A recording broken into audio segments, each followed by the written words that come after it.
嗨，大家好，我是小玄子。上集影片有留言者提到，不管拍的 IOU 价格多少，起市价根本不值钱。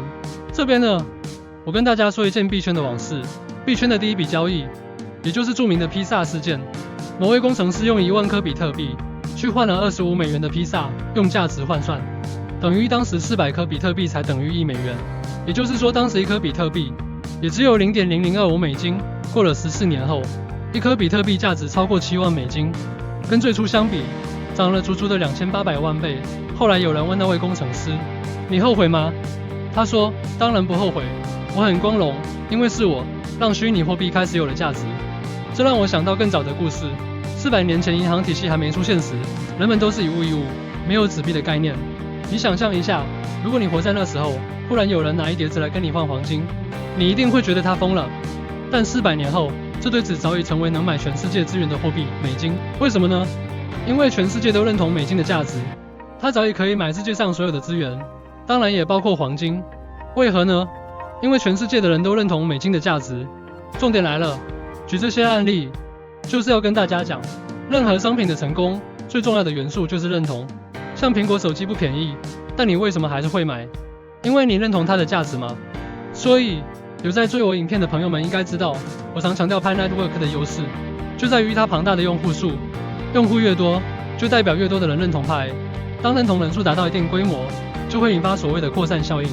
而在币圈，有一种叫做 Swappable 币的币种，它跟 Pi 一样，发行总量也是1000亿，官方持有一半。它的目标就是想成为各大银行之间的桥梁，将支付商跟交易所连结在一起，实现更迅速、更经济的全球支付。同时也可以实行所有法币之间的互换。Swap 有许多跟派很相似的地方，在我心里，它也是很好的一种币。但是 Swap 目前遇到最大的困难，就是世界上国家也好，银行也罢，虽然它也有100亿的市值，但是它还无法创造人们对它的认同度。所以至今1颗币价还未超过1美元。但是派就不同了，项目方反其道而行，厚积而薄发，先创造大众对它的认同度，接着构建它的生态以及落地应用的增加，并且利用锁仓创造未来上主网后的稀缺性，而不是像 Swap 一样，Swap 发行时就像普渡法会上的法师，念完经后直接全场大放送，币也全撒开了。这样币一开始会有价值才有鬼嘞。所以这也是为何我对于派币的信心度会大于 Swap 的根本原因。而派和 Swap 的最大不同，就是去中心化社群认同。派的创建理念是基于大众认同，而非由某个组织或机构支撑，这样更能贴近大家的认同和信任基础。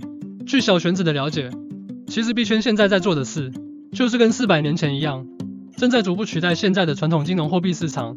但是 Swap 近期也是有优势的。美国总统选举人川普近日提议，他想取消对美国造的比特币、Swap 这些加密货币的资本利得税。什么意思？打个比方，假设我们用比特币买个咖啡，结果比特币涨了，那就得交税，听起来有点不合理。所以特朗普就说了，这样搞，谁还敢用加密货币买东西？这不是明摆着抑制了加密货币在日常生活中的使用？不管是不是选举关系，世界上的政商名人都不经意的一直在宣传虚拟货币，这样同时也是对 Pi Network 的发展有了极大的宣传助力。好了，以上说的这些，不知道算不算回了上一集留言者的话，同时也感谢你的留言，毕竟会钱货的人才是真正的买货人啊。不过小玄子影片的特色，就是每集会透过 Pi Network 来帮大家多少科普点币圈的知识。顺便提一下， Pi Network 离上主网的时间越来越接近了，本频道至少平均每周都会更新一次，记得订阅打开小铃铛，免得错过了重要更新资讯。好了，接着该回到本集的主题了。小玄子上星期注意到了一部影片，内容是关于 Pi Network 点对点经济的测试。当时Pi团队经过了3个月的试验，Pi试选中有300多位先驱者参与，这也是为什么小玄子会持续对Pi有信心。因为以手机挖矿项目来说，目前知道的只剩下 Pi Network 一直是有明显的进展，固定跟社群先锋互动。你可能会问了，小玄子，当初这支点到底是出些啥？哈，这可有意思了。在这段时间里，先驱者们用 Pi 币换了不少东西哦，你敢信吗？有人用18个颗派换了1瓶蜂蜜，连运费都包了。还有一位先驱拿了65颗派换了1台数位相机。这还不算啥，有位先驱甚至用派换了一双特别版的 Nike Jordans。听到这里，大家是不是开始感受到了？派正在呼应我前面说的故事。这些实实在在的交易，就是认同的开始。当然，我知道那些认同各个31万的朋友们可能会气得跳脚，觉得怎么这么低啊？但这不正是派币达到价值认同的过程吗？比特币也是经过这段历程的啊，这才是起步，所以派币未来是可以期待的。接着来说说当初试点计划的初衷。范博士表示，这次试点的目的，并不是让大家挥霍拍币，而是帮助拍 Network 团队了解市场供需，逐步建立健康的拍市场。透过这些真实的交易，我们可以看出大家愿意用拍币换取怎么样的商品与服务，为未来的拍经济打下基础。毕竟要建立一个健康的生态系统，得先搞清楚大家真正的需求，不是吗？当然啦，有需求就会有歪门邪道。范博士也提到，为了防止机器人和恶意行为者进入这个试点计划，参与者都必须通过 KYC 身份验证，并且明令禁止用拍币进行法币交易。这就是为了让派经济从一开始就保持干净，免得一堆空手套白狼的黑心人跑进来破坏秩序。拍币的价值可不是靠投机来支撑，而是靠真实的需求和交易。在这次试点中，真的是什么东西都能用派换，除了蜂蜜、相机、名牌鞋之外，还有人用派换取婴儿尿布、油、电池和汽车零件。